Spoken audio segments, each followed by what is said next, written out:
For the first time in years, I thought I could finally breathe. After a string of exhausting contracts and toxic startup gigs that burned me out faster than they paid, I finally landed a full-time role as a systems analyst at Veridian Systems, a mid-sized tech company tucked away in a glassy high-rise downtown.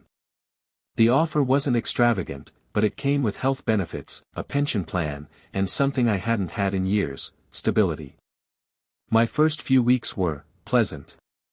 Too pleasant, in hindsight. We had catered lunches on Fridays, standing desks in every cubicle, and a break room that looked like it belonged in a Scandinavian design catalog. Everyone was polite, punctual, and just distant enough to keep things professional. The CEO made surprise rounds once a month, shaking hands and pretending to remember names. It felt like a well-oiled machine. At the center of it all stood my direct supervisor, Mr. Ethan Crowley. He wasn't the loud, brash kind of manager. No, Crowley was the surgical type, methodical, composed, and dangerously observant. He rarely repeated himself, never joked unless it had an edge, and smiled only when delivering disappointing news. But he had an aura about him, the kind that made people straighten up when he entered a room. At first, I admired him. Then, I started noticing things. Crowley had a habit of appearing behind you without warning. He always seemed to know who had been slacking, who left early, and even who muted their mics too often on Zoom calls. It became a running joke among the junior staff that he had cameras installed in our keyboards. It wasn't a joke for long. One Monday morning, just as I was sipping my first coffee, a company-wide email dropped into our inboxes like a silent bomb. Subject: Enhanced Workplace Efficiency Protocol.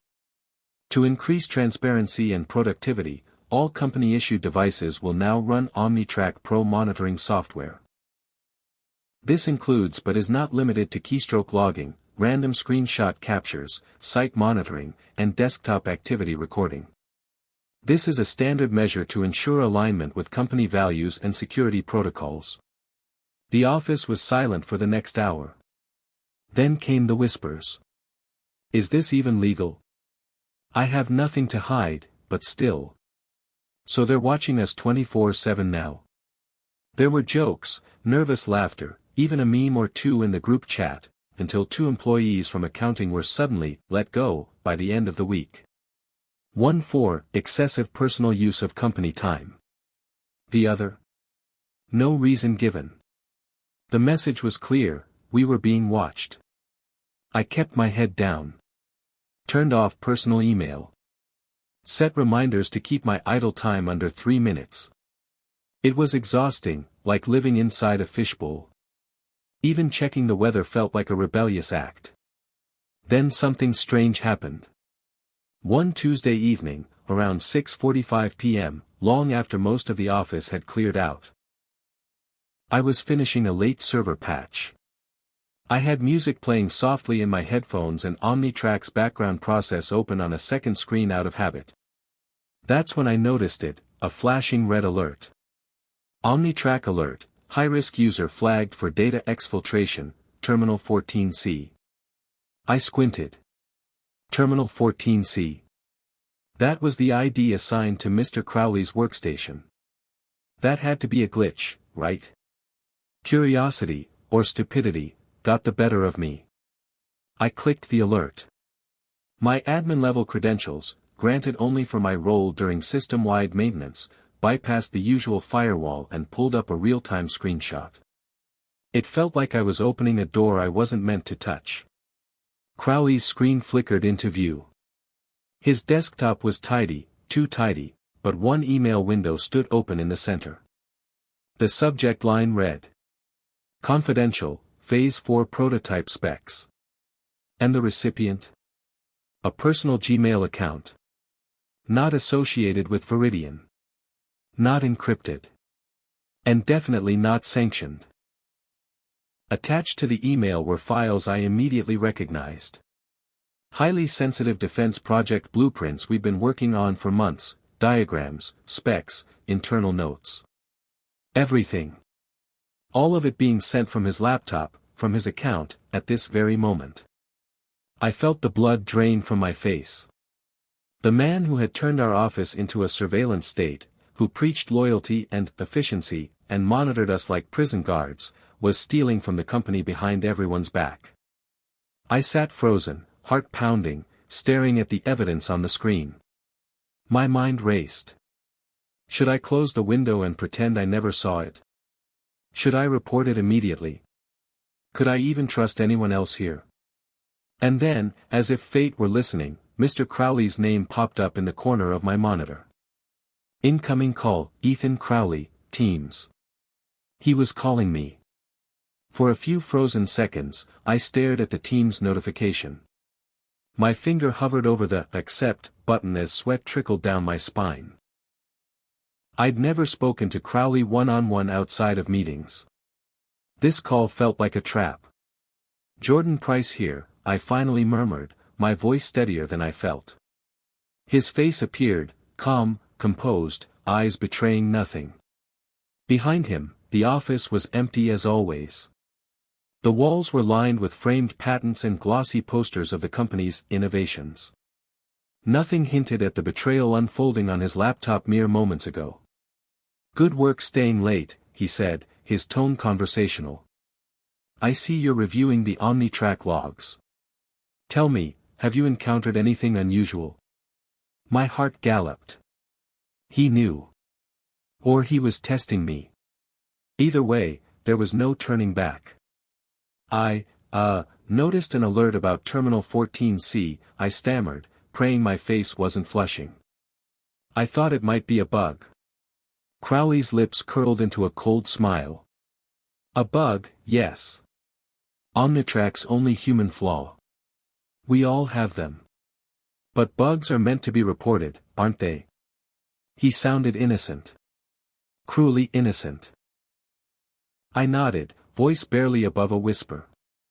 Of course, sir. I'll file a ticket right away. He leaned closer to the camera. Actually, Jordan, I want you to do something special for me. My palms went numb. I need you to compile a report on OmniTrack's flagging system, how many false positives it generates, system load, user behavior correlations. I want recommendations by Friday EOD. It sounded like the least ominous task he could have assigned. A homework assignment. A way to ensure I stayed busy and oblivious while he continued his scheme. I swallowed hard.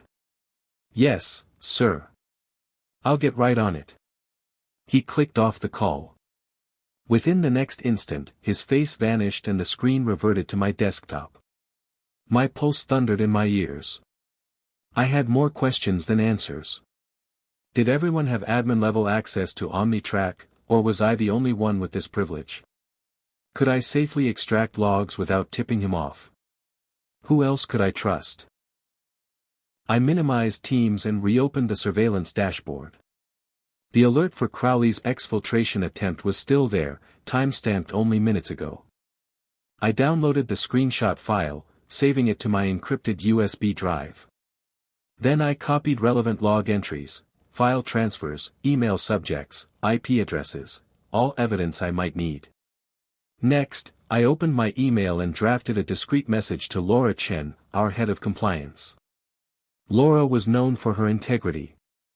She'd joined Veridian last year after blowing the whistle at her previous company.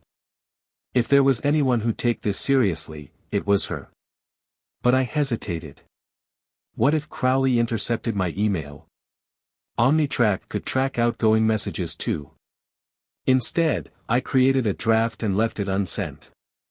I needed a safer channel. My mind raced. I closed my eyes and pictured the break room. There, hidden behind the coffee machine, was a small bulletin board. One corner held laminated emergency contact numbers, including the compliance hotline. What if I called? But that number routed through the company switchboard. Risky. Then I thought of Mark Rivers, the veteran network engineer who sat 2 cubicles away. He'd been at Veridian for a decade, older than most of us, and fiercely devoted to the company's mission. We'd often chatted about weekend hikes. Mark had a sense of humor, but beneath it, an unshakable loyalty. If I could get him involved, he might help me raise the alarm securely. I tapped out a quick instant message in Teams. Mark, can you come to my desk in 5? Urgent. No attachments. No details. Just enough to draw him over. I watched the Teams log. Mark was typing, then a notification, Mark Rivers accepted your message. Moments later, I heard his footsteps. I turned to see him approaching, concern etched across his face. Jordan, he whispered. You okay? I motioned him into my cubicle, away from surveillance cameras. My heart pounded so loud he must have heard it. I need your help, I said, lowering my voice. It's Crowley. He's stealing company data. I've got screenshots and logs. His eyes widened. He glanced around, then pulled out his phone. Let me see. He crouched beside me as I plugged in the USB drive. Within seconds, Mark's face went stone cold. This is big, he muttered. If we don't handle this carefully, it'll all blow back on you. I nodded. I know. But I can't just walk away. He glanced at the clock, 7:30 p.m. Nearly an hour before the building locked down for the night. Follow me, he said. I know a secure line in the server room. We can extract full logs, then escalate to legal. But we have to act now. My world tilted. The path I'd chosen was fraught with danger, but I had to see it through. As we exited the cubicle in near darkness, the weight of what lay ahead settled on my shoulders. I was no longer just an analyst. I was part of a conspiracy to protect Viridian Systems from its own leader's betrayal. The server room at Viridian was nothing like I imagined. I'd pictured buzzing racks, blinking lights, and that high-pitched hum from every hacker movie. But when Mark unlocked the reinforced door and guided me in, the atmosphere was clinical. Silent. Cold. Almost too quiet. Rows of black cabinets loomed like sentinels. Fiber cables trailed overhead like veins. A dim blue glow lit the floor from beneath the racks, and the air conditioning hissed with mechanical indifference. Mark moved with practiced ease, swiping his keycard twice more and pulling up a command terminal on one of the admin consoles near the firewall node. This terminal is hardlined. No outbound traffic, no external logging, no screenshots. Even Crowley can't see what we do in here. I exhaled, finally allowing a sliver of relief to creep in. Mark inserted a fresh encrypted drive from his pocket and loaded the data I'd collected. His fingers danced across the keyboard, launching scripts faster than I could follow. As he worked, I leaned against the wall, pulse still racing. So tell me again, he said quietly, not looking up. You saw him sending confidential files to a personal account? Yes, I said. Defense project specs. Phase 4. Blueprints, test results, everything. Mark paused. You know what that means, right? I nodded grimly. Espionage. Industrial theft at minimum. Federal charges, maybe even national security violations. This isn't just HR-level stuff. He gave a low whistle. Crowley always struck me as uptight, but this is way beyond ambition. I shifted, uneasy. And the irony? He installed surveillance to watch us. But it exposed him. Mark chuckled under his breath. Poetic justice. After 30 minutes of work, he looked up. Okay, I've isolated the log chain from his device. 4 unauthorized transfers over the past 2 weeks. 2 Gmail accounts, both anonymized. No two-factor. Classic amateur cloak and dagger stuff. We also have timestamps, MAC addresses, and shadow copies of the files he tried to delete. He was good, but not good enough. I asked, what now? Mark hesitated, then stood and shut down the terminal. Now, we go to legal and compliance. But not through email. We deliver this by hand first thing in the morning. I know someone we can trust, Angela Park, Associate Legal Counsel. Sharp as hell, and hates Crowley's guts after he tried to freeze her out of a patent dispute last quarter. I glanced at the wall clock. Nearly 9 p.m. What if Crowley suspects something? Mark pulled out his phone and frowned. He already does. He held the screen up. It showed an alert from our shared IT channel.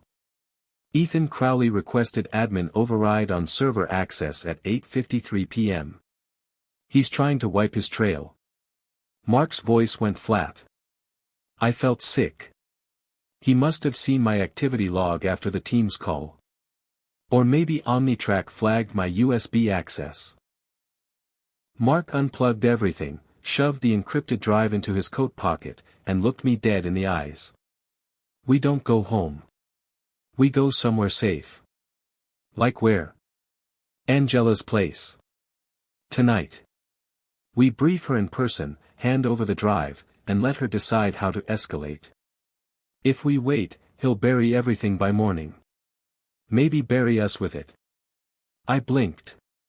You think he'd go that far? Mark gave me a tired, haunted look. Jordan, I've been in this industry 20 years. You'd be amazed what people will do when their empire starts to crumble. We exited the server room quickly. The office floor was dark, silent.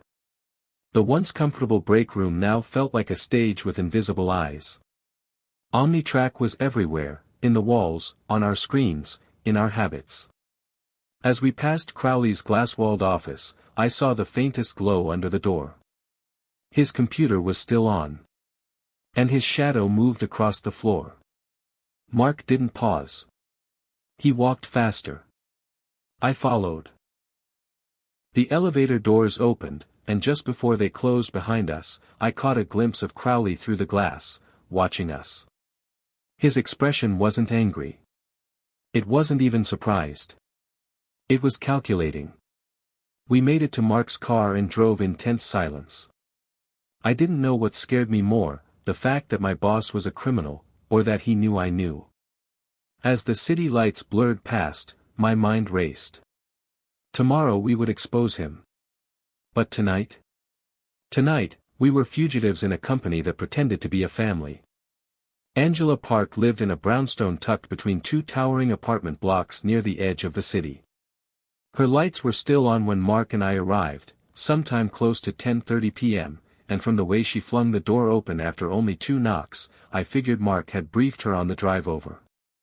Get inside, she said immediately, eyes darting past us down the street. I'd only met Angela in passing before. She was sharp, yes, but I'd always assumed she was just another suit trying to climb the ladder. Tonight, though, in a hoodie and joggers, she looked like a soldier about to go to war. We sat around her kitchen table as Mark laid everything out, the USB drive, the logs, the real-time screenshot of Crowley's email with confidential blueprints attached. Angela barely blinked. You were right not to send this over email, she said, dragging her laptop closer. Crowley has ties to the IT procurement team. If he's been feeding information out of the company, there's a chance someone's helping him cover his tracks internally. I felt a chill crawl up my arms. So it's bigger than just him. She didn't answer right away. Instead, she ran the logs through her private auditing software.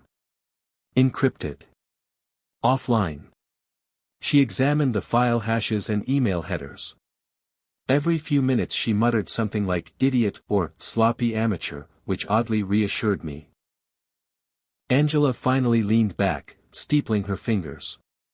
He's been transferring information for at least a month, she said. Everything ties back to 2 shell email accounts registered overseas. These aren't personal backups. This is intentional. Coordinated. How do we prove it to the board? I asked. We don't, Angela said calmly. Not yet. First, we go to the internal whistleblower protection unit, quietly. I'll send the evidence directly to the General Counsel and request an emergency review. If we move fast, we can freeze his access and launch an internal investigation before he even knows what hit him. Mark cleared his throat. He already knows. Angela raised an eyebrow. He called Jordan tonight. Gave him a busywork assignment, said it was about OmniTrack performance. It was clearly a test. She nodded slowly. Then we've got less time than I thought. She stood, opened a locked drawer, and pulled out a sleek black folder. Inside were printed forms, legal waivers, and a government-issued badge with a golden seal I didn't recognize. "Wait," I said. "Are you?" Angela gave a dry smile. "I used to work with the Federal Cybercrime Task Force. That's how I got hired here." Crowley made the mistake of thinking my silence meant submission. It all clicked. Viridian had hired her after a patent dispute in which she'd torpedoed a previous employer for insider fraud. They'd brought her in to clean up dirty laundry, but never expected her to actually do it. "Jordan," she said, looking at me carefully. "What you did tonight took guts. But this is where it gets dangerous. If we move forward, there's no going back.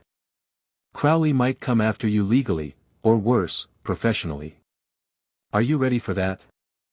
I hesitated.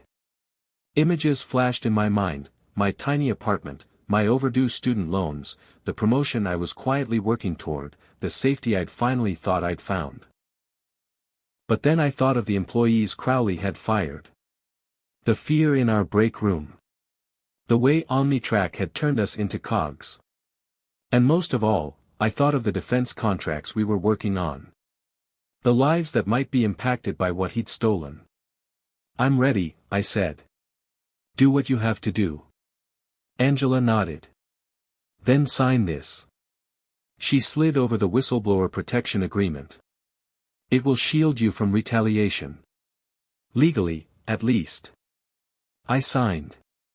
Angela spent the next 2 hours packaging the evidence into a protected report. Mark and I sat quietly, sipping reheated coffee, too wired to sleep. Every so often, Angela would glance up, ask a question, or swear under her breath when decrypting another batch of logs. At exactly 2:17 a.m., she clicked send. The report was uploaded through a secure internal channel to the General Counsel and the CEO's private inbox. "It's done," she said, exhaling deeply. "Now we wait." We left her apartment just before dawn. The sky was tinged with that pale gray blue that creeps in before the city wakes up. Birds were chirping. The world looked normal. But I wasn't the same person who walked into work the day before. When I finally made it back to my apartment, I closed all the blinds, turned off my phone, and collapsed onto the couch, fully dressed, heartbeat still erratic. Tomorrow, everything would change. Either justice would be served, or Crowley would find a way to destroy us first. I barely slept. When I walked into Viridian the next morning, the office felt different, colder, stiller. Conversations were shorter, eyes darted more frequently, and the tension in the air felt like someone had coiled a wire between every desk, just waiting for a spark. I took the long way to my desk, passing by the executive floor. That's when I noticed something. Crowley's office door was shut. But his nameplate was gone. Not replaced. Gone. At first, I thought maybe I imagined it.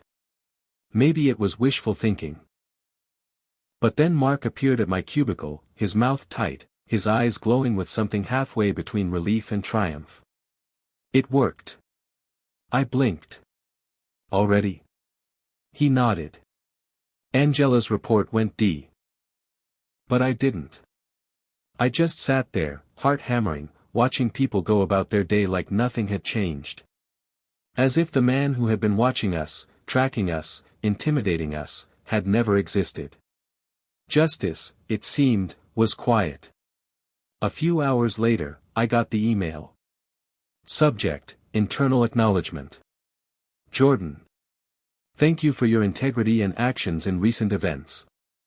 The company recognizes your contribution to maintaining security standards and ethics. Further communication regarding this matter will come directly from legal and HR. Please continue as normal until then. Viridian Systems, Office of Compliance *. No praise. No bonus. Just a few vague lines in corporate essay that essentially said, "Thanks for not letting our company implode." But honestly, I didn't care. The important part was this: we stopped him. Later that week, Angela told me that the investigation had already uncovered more offshore accounts, falsified invoices, and an attempt to divert company funds through dummy vendors. It went deeper than any of us imagined. Crowley hadn't just been watching employees. He'd been watching to make sure no one watched him. The irony was staggering. He'd implemented OmniTrack as a control mechanism, a leash, but in doing so, he exposed himself. The same software that monitored everyone else had quietly logged his actions too. It just took someone brave, or maybe foolish, enough to look back. I became that someone. Weeks passed. Viridian didn't celebrate me publicly. Of course they didn't. Companies rarely elevate the whistleblower, it complicates the narrative. Instead, they quietly rolled back the most invasive features of OmniTrack. No more screenshots. No more constant idle time warnings. HR even sent out a survey about employee digital well-being.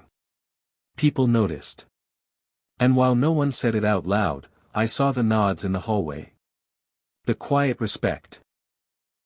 Even the janitor gave me a knowing smile one night while mopping by the elevators. Mark got a quiet promotion. Angela was brought into a leadership role in compliance strategy. I got silence. But sometimes silence is enough. One Friday evening, I stayed late again, out of habit more than necessity. The office was mostly empty, lights dimmed. I stood by the big glass window that overlooked the city, coffee in hand, watching the sun set in shades of copper and violet. Behind me, a screen flickered with a security update. I clicked the corner of my monitor and checked. OmniTrack Pro, uninstalled. A smile tugged at my lips.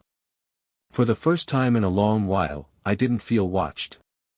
Final reflection. There's a strange sort of satisfaction in knowing you stood up when it mattered, even when no one asked you to.